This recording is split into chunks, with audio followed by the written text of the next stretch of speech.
Hola a todos, hoy vamos a hablar sobre ventilación mecánica, vamos a hablar un poco de lo que son las diferentes estrategias ventilatorias que podemos implementar de acuerdo a la patología que presente nuestro paciente que ingresa a nuestro servicio y repasar un poco lo que son las definiciones que hacen a la ventilación mecánica. Entender cómo funciona el respirador nos va a permitir anticiparnos apropiadamente a las estrategias del control del respirador y determinar de esta manera cómo poder aplicarlas ante situaciones clínicas particulares. Tenemos particularmente tres escenarios o tres pacientes que pueden presentarse a nuestro servicio. En primer medida puede ser un paciente que tenga obstrucción al flujo aéreo, como puede ser un paciente EPOC o un paciente asmático. Otro tipo de paciente es aquel paciente que se encuentra con un síndrome de distrés respiratorio agudo, el cual consta de un pulmón rígido, en el que vamos a tener que manejar volúmenes corrientes más bajos, o bien también puede pasarnos de tener que ventilar un paciente que no tiene patología respiratoria, pero que de una u otra manera necesita de asistencia ventilatoria mecánica por otro tipo de patologías, como puede ser el hecho de tener que disminuir el consumo de oxígeno. En cuanto a las indicaciones de ventilación mecánica, tenemos varias.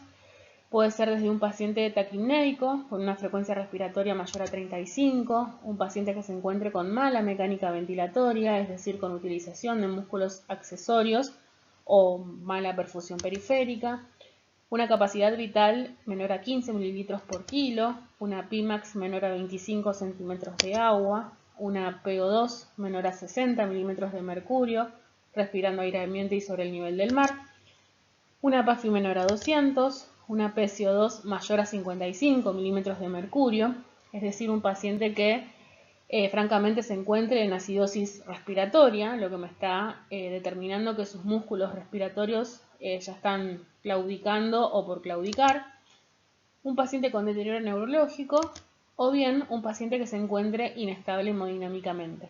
Todas estas serían indicaciones de ventilación mecánica, pero algo a tener en cuenta es que el hecho de sedar un paciente y hacer una posterior conexión al respirador es una decisión un tanto subjetiva. ¿Sí? Más allá de que tengamos indicaciones de la ventilación mecánica, la decisión de sedar un paciente, intubarlo y conectarlo al respirador es una decisión médica y depende de la patología del paciente que tengamos en ese momento. Hablando de lo que es la clasificación según el esquema de control, en este caso vamos a hablar de diferentes definiciones para tener en cuenta a la hora de elegir la estrategia ventilatoria de nuestro paciente.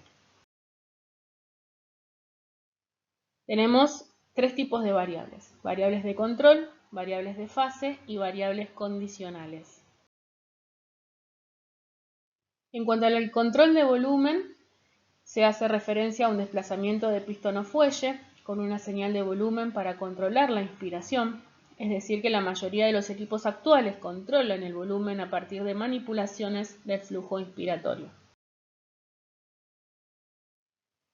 Hablamos de variables de fase, que son aquellas que se usan para definir las diferentes fases que ocurren durante un ciclo ventilatorio. Tenemos, por ejemplo, fases como puede ser el cambio entre expiración e inspiración, donde la variable asociada va a ser el disparo, que significa el comienzo de la inspiración. Hablamos de una fase inspiratoria, en donde la variable asociada es el límite, donde tiene un valor máximo durante la inspiración.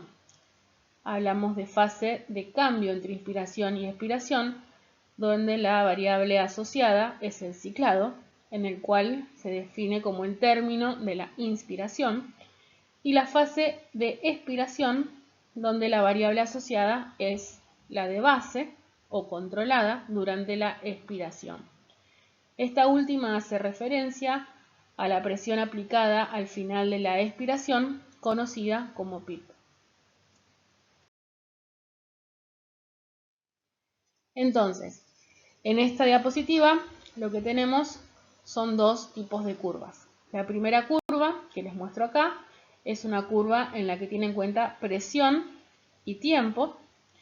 Tenemos el disparo, donde comienza la fase inspiratoria, llegamos a un límite.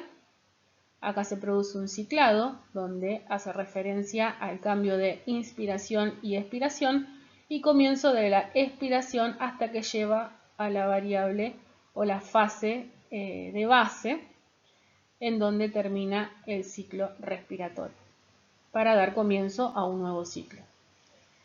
En este segundo gráfico vemos una curva de flujo-tiempo, en el que también vemos un ciclo respiratorio completo constituido por la fase inspiratoria, y acá cicla y se transforma en fase expiratoria hasta que llega nuevamente a la variable de base.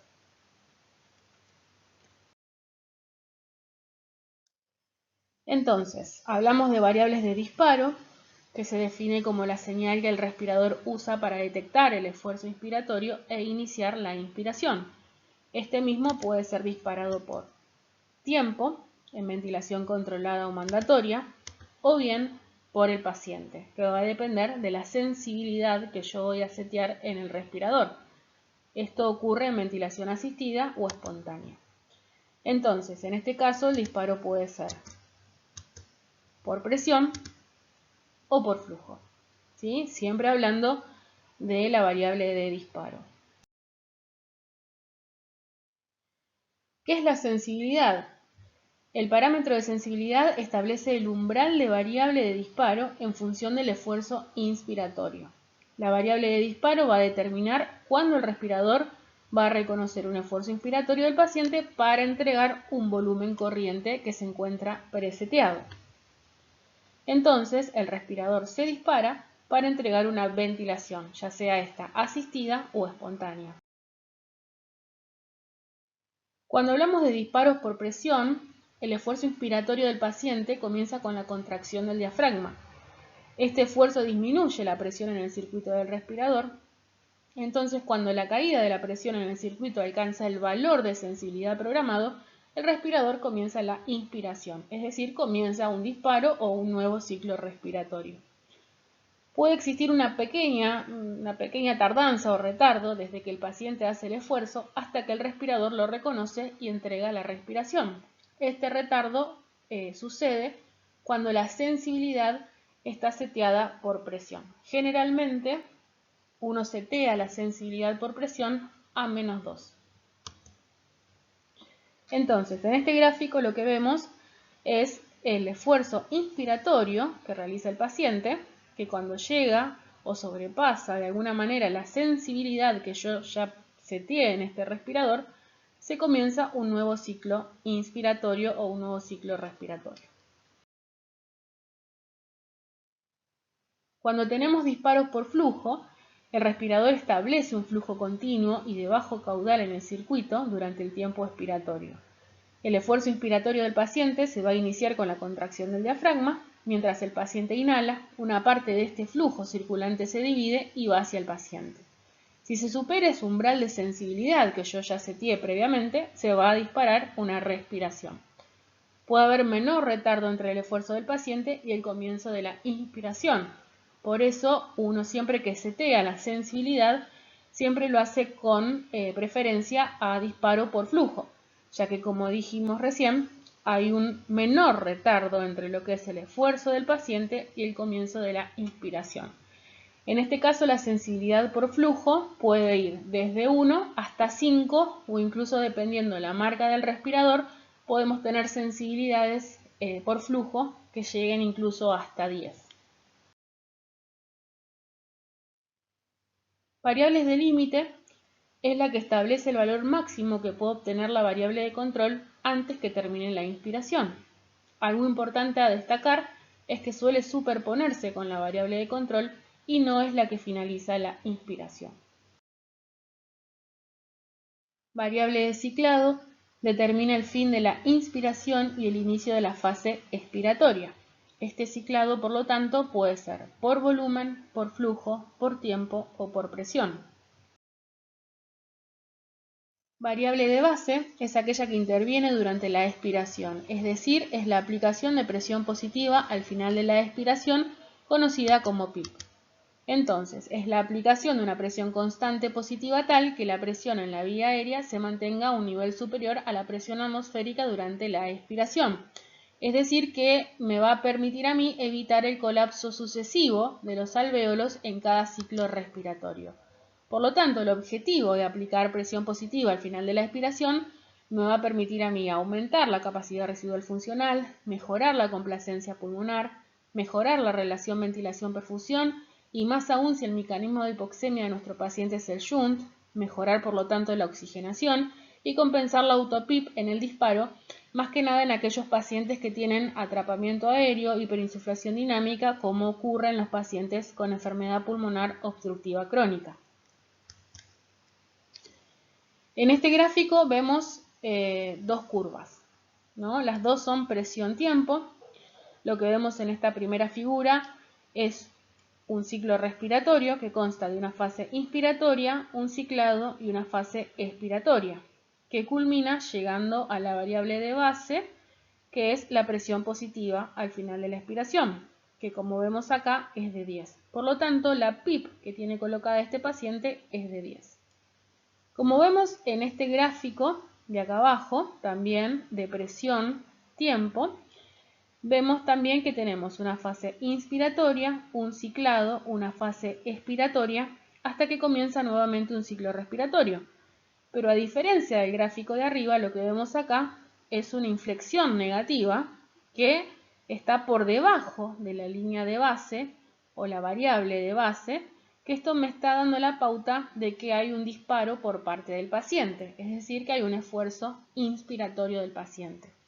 Esto puede ser por varias causas, o bien porque tenemos una sensibilidad por flujo baja, por lo tanto cualquier movimiento diafragmático el respirador lo sensa y genera un nuevo ciclo respiratorio, o bien el paciente se encuentra despierto con un RAS cercano a 0 y esto hace que el paciente inicie en forma voluntaria un nuevo ciclo respiratorio. Acá tenemos tres tipos de curvas, una curva de presión-tiempo, una segunda curva de volumen-tiempo y una tercera curva de flujo-tiempo. En las tres curvas vemos lo que son los diferentes ciclos respiratorios. Una fase inspiratoria, un ciclado y fase expiratoria. Recuerden que siempre las curvas de presión-tiempo son curvas positivas, porque si recordamos la fisiología, cuando nosotros tenemos a un paciente bajo ventilación mecánica, está bajo presión positiva. Entonces, el gráfico siempre va a ser positivo. En este caso, lo que vemos es una fase inspiratoria, cicla, fase expiratoria y nuevamente comienza un nuevo ciclo respiratorio. En la curva de volumen-tiempo también vemos que es una curva positiva. Vemos esta curva de volumen, donde está la fase inspiratoria. Acá cicla y cambia de inspiración a expiración, llegando siempre a la variable de base. Y en la curva de flujo, acá vemos que tenemos dos componentes. Un componente positivo, que es la fase inspiratoria, y un componente negativo que representa la fase expiratoria. Pero en los tres gráficos siempre se llega a la variable de base o presión positiva al final de la expiración. Acá nuevamente tenemos otros gráficos, son las mismas curvas, presión, volumen y flujo, que también acá nos está mostrando lo mismo. Disparo, comienzo de fase inspiratoria, en este caso se agrega la pausa, ¿no?, que es conocida como presión meseta o presión plató, y comienza la fase expiratoria. Fin de la expiración y comienzo de un nuevo ciclo respiratorio. Cuando se habla de tiempos, se hace referencia a lo que es la fase inspiratoria y la fase expiratoria. que ambas componen un ciclo respiratorio. También, al hablar de tiempos, se habla de relación inspiración-expiración, donde uno siempre trata de llegar a la relación 1-2, 1 de inspiración y 2 de expiración.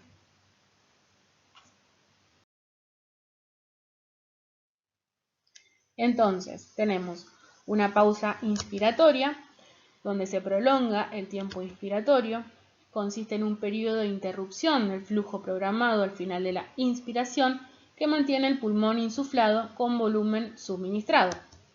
Permite la redistribución del gas alveolar, por lo tanto me permite calcular la presión meseta o presión plató y la complacencia estática. Tipos de ventilación y modos ventilatorios van a depender más que nada de la estrategia ventilatoria que yo vaya a elegir, dependiendo de la patología que tenga nuestro paciente. Los objetivos van a ser lograr un volumen minuto adecuado, mantener unos gases con determinada FiO2, un mínimo daño pulmonar, mínima alteración hemodinámica y mínimo trabajo respiratorio. Esos van a ser básicamente los objetivos de la ventilación mecánica. Tenemos variables de control, es la variable que el respirador controla para comandar la inspiración, permanece constante a pesar de cambios en la impedancia del sistema respiratorio y solo se puede controlar una a la vez. Las variables de control pueden ser por presión, por flujo o por volumen. Tiempo es usado para definir la duración y el número de ciclos respiratorios en un determinado periodo, como puede ser la frecuencia respiratoria. Puede ser dividido también en tiempo inspiratorio y tiempo expiratorio, y se expresa en segundos o mediante la relación inspiración-expiración. Los parámetros van a ser la frecuencia respiratoria, tiempo inspiratorio, tiempo expiratorio y la relación inspiración-expiración. Control por presión. En este caso, la presión es la variable que el respirador controla y mantiene constante. El respirador intenta alcanzar y mantener una presión inspiratoria prefijada, que es la que yo ya voy a setear en el respirador. El volumen y el flujo van a depender de la magnitud de la presión, de la impedancia respiratoria, de la impedancia del circuito y del esfuerzo inspiratorio. Control de flujo. La magnitud de flujo es la variable controlada por el respirador. La forma de la onda de flujo también es controlada por el equipo y el control del volumen en forma indirecta, por esta fórmula, volumen tidal igual a flujo por tiempo inspiratorio. Entonces, los patrones de onda de flujo que yo voy a poder utilizar pueden ser rectangular o cuadrática, desacelerada, sinusoidal o acelerada. Las que más se utilizan son la rectangular o cuadrática, que generalmente se utilizan en los pacientes distresados, y la onda desacelerada, que es un poco más fisiológica, por llamarla de alguna manera, y que es la más utilizada. Entonces, la presión de la vía aérea en este caso va a depender de la magnitud del flujo o del volumen, de la impedancia respiratoria, de la impedancia del circuito respiratorio y del esfuerzo inspiratorio. Modos ventilatorios y control. Tenemos modos control por volumen o flujo, modos con control por presión y modos con control dual no convencionales, que estos últimos ya prácticamente no se utilizan. Cuando hablamos de tipos de respiración, se hace referencia a la respiración mandatoria, donde la inicia el respirador o el paciente y la finaliza la máquina. Son los modos controlados por volumen o modos controlados por presión. Y la respiración espontánea, donde la inicia y la finaliza el paciente. Este es el claro ejemplo de la ventilación soporte, que es un modo ventilatorio utilizado más que nada en aquellos pacientes en los cuales ya se está haciendo un weaning o se está tratando de retirar del respirador y se intenta de esta manera poner en ejercicio los músculos respiratorios. Tipos de ventilación, entonces tenemos, en función de la variable de control seleccionada, podemos tener dos tipos de ventilación. Una ventilación por volumen o ventilación controlada por volumen, en donde el respirador es el que controla el volumen, se entrega un volumen programado o preseteado, la presión inspiratoria es variable, el flujo inspiratorio va a ser programado y el tiempo inspiratorio está determinado por el flujo y el volumen tidal seleccionado. Mientras que la ventilación controlada por presión, el respirador controla la presión, que es la presión que yo ya voy a setear, que es la presión que yo quiero mantener en esa vía aérea. La presión inspiratoria va a ser fija, la entrega de volumen va a ser variable, porque va a depender más que nada de la impedancia del sistema respiratorio. El flujo inspiratorio también es variable y el tiempo inspiratorio seteado por el operador va a ser fijado.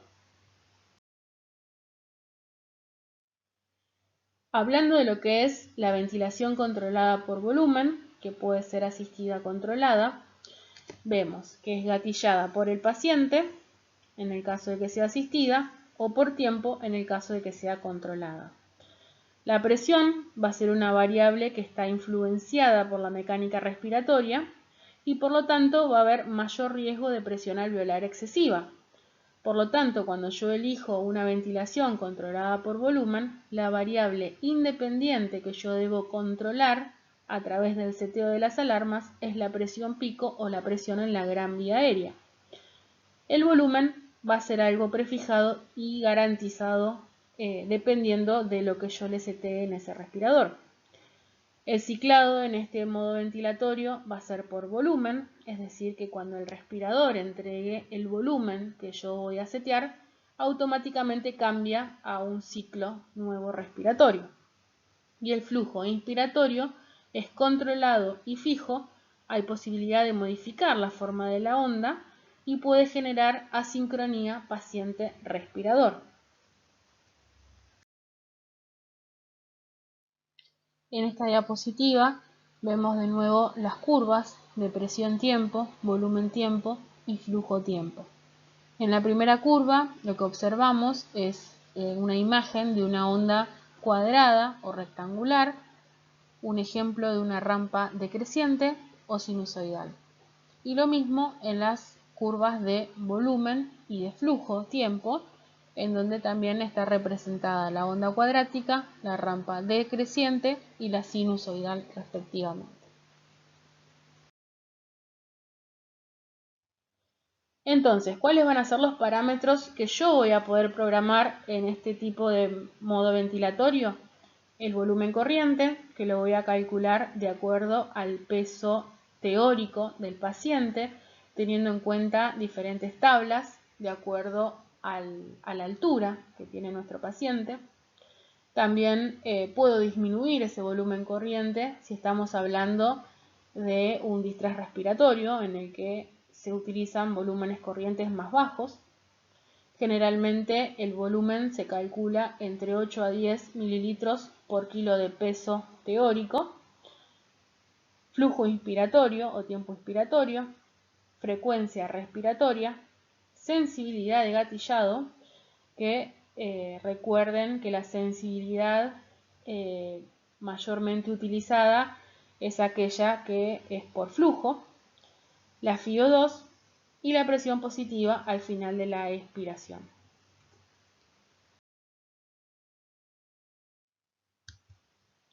¿Cuáles son las ventajas de este modo de ventilación? La experiencia, el volumen garantizado. Y los inconvenientes o las desventajas es que estamos hablando de un flujo fijo o un volumen tidal fijo, que puede haber mayor asincronía o mayor desacople paciente-respirador, por lo tanto mayor trabajo respiratorio, que pueden generar presiones excesivas y generar barotrauma. Entonces, el problema más frecuente de este tipo o este modo ventilatorio es el flujo inspiratorio no adecuado a la demanda. Se entrega un volumen de gas predeterminado por medio de un flujo programado. Las variables predeterminadas o dependientes, o las que yo voy a setear en este respirador, va a ser, como dijimos anteriormente, el volumen corriente, el flujo inspiratorio y la frecuencia respiratoria. Y la variable independiente que yo voy a tener que controlar es la presión en la vía aérea para evitar el barotrauma. El volumen es determinado y la presión es variable.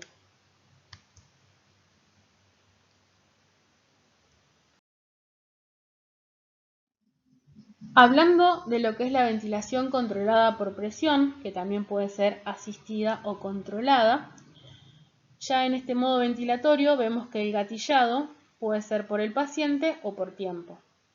La presión es controlada y prefijada, por lo tanto hay menor riesgo de barotrauma. La presión es lo que yo voy a setear, que es la presión que yo voy a querer que se mantenga durante todo el ciclo respiratorio. Y dependiendo de la impedancia del sistema respiratorio, va a ser el volumen que se va a entregar a ese pulmón. Por lo tanto, el volumen va a ser variable de acuerdo a la mecánica respiratoria, la presión aplicada y el tiempo inspiratorio prefijado. El ciclado en este modo ventilatorio es por tiempo. Y el flujo inspiratorio es variable y desacelerado, influenciado por la mecánica respiratoria, y desacelera en función de la constante de tiempo, con mejor sincronía paciente-respirador. Una de las definiciones que surge en la ventilación controlada por presión es el rest time, que hace referencia a la pendiente de subida o a la rapidez de ascenso de esta pendiente, que me va a permitir a mí, de cierta manera, modificar tanto la curva de presión como la de flujo. Se refiere más que nada a la velocidad de ascenso o a la velocidad de entrada de ese volumen corriente que ingresa a nuestro pulmón, y de forma indirecta yo puedo modificar la forma de la curva. Es decir, al darle más rest time, aumento la velocidad de entrada de ese volumen al pulmón, por lo tanto puedo disminuir de cierta forma la sincronía paciente-respirador. Entonces los parámetros programables en este tipo de ventilación van a ser la presión, el tiempo inspiratorio, la frecuencia respiratoria, el rest time, la sensibilidad de gatillado, la FiO2 y la PIP.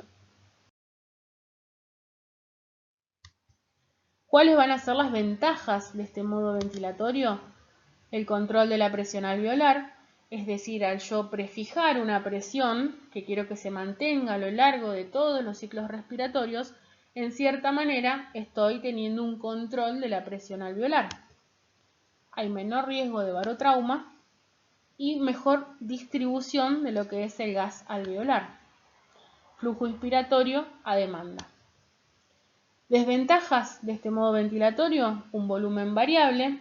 Como dijimos anteriormente, ese volumen va a depender de la impedancia del sistema respiratorio.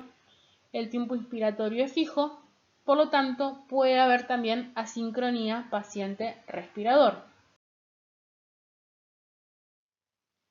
Entonces, se presuriza la vía aérea a un determinado nivel y se mantiene hasta que se cumple un determinado tiempo. Es decir, que el ciclado en la ventilación controlada por presión es por tiempo.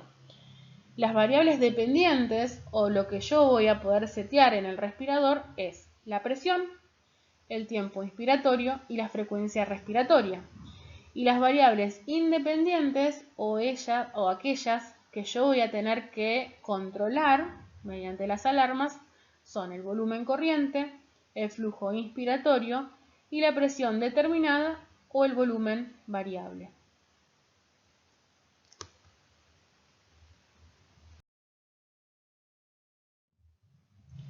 Presión soporte es una respiración espontánea controlada por presión.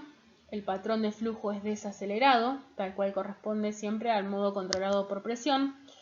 Y el paciente va a determinar la frecuencia respiratoria, el tiempo inspiratorio, el pico flujo y el volumen corriente. Como dije anteriormente, este modo ventilatorio se utiliza más que nada cuando se está realizando el weaning del paciente del respirador como una forma de ejercitar esos músculos respiratorios para poder desconectarlo completamente del respirador. Entonces, es un modo de ventilación que va a estar gatillado por el paciente únicamente, la presión es controlada y prefijada con menor riesgo de barotrauma, el volumen va a ser variable dependiendo de la impedancia del sistema respiratorio y de la presión aplicada, el flujo es variable y desacelerado, que va a estar influenciado por la mecánica respiratoria, con mejor sincronía paciente-respirador, y el ciclado en este caso puede ser por flujo, por presión o por tiempo. Los parámetros programables en este tipo de ventilación van a ser la presión, la sensibilidad de gatillado, que en este caso la sensibilidad tiene que ser, siempre que la sensibilidad sea por flujo, debe ser lo más baja posible, si se puede una sensibilidad de 1 y en el caso que estemos utilizando una sensibilidad por presión, lo más positiva que se pueda, o sea, lo más cercana a 0. También adecuar el rest time o la rampa de ascenso, tener en cuenta el criterio del fin de la inspiración y la presión positiva al final de la expiración. ¿Cuáles van a ser las ventajas de este modo ventilatorio por presión? Similares a la ventilación controlada por presión, reducción del trabajo respiratorio, sincronía paciente-respirador y menor necesidad de sedación. Algo importante a destacar en este modo ventilatorio por presión soporte, que los dos parámetros que yo voy a tener en cuenta a la hora de utilizar este modo ventilatorio es la presión soporte y la presión aplicada al final de la expiración. Es decir, a menor soporte o a menor presión soporte aplicada, el paciente va a ser más independiente del respirador. Es decir, que yo cuando pueda llegar a una presión soporte de 8 o menos de 8, eso ya me está dando la pauta que el paciente es capaz de mantener una ventilación independiente del respirador. Y los inconvenientes o desventajas de este modo ventilatorio es que pueden ser volúmenes variables, dependiendo, como dije recién, de la presión soporte que yo le aplique a ese paciente, la necesidad de un respaldo y la sincronía, más que nada en los pacientes con enfermedad pulmonar obstructiva crónica. Entonces, recuerden que a menor presión soporte, mayor independencia hay del paciente con el respirador. Y a mayor presión soporte, mayor dependencia de ese paciente con el respirador.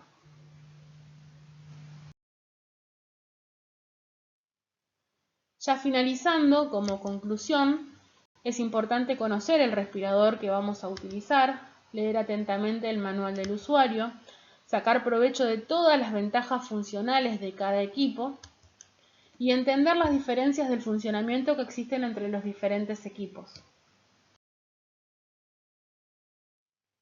Espero que les haya gustado la charla y bueno, les agradezco por la atención. Muchas gracias.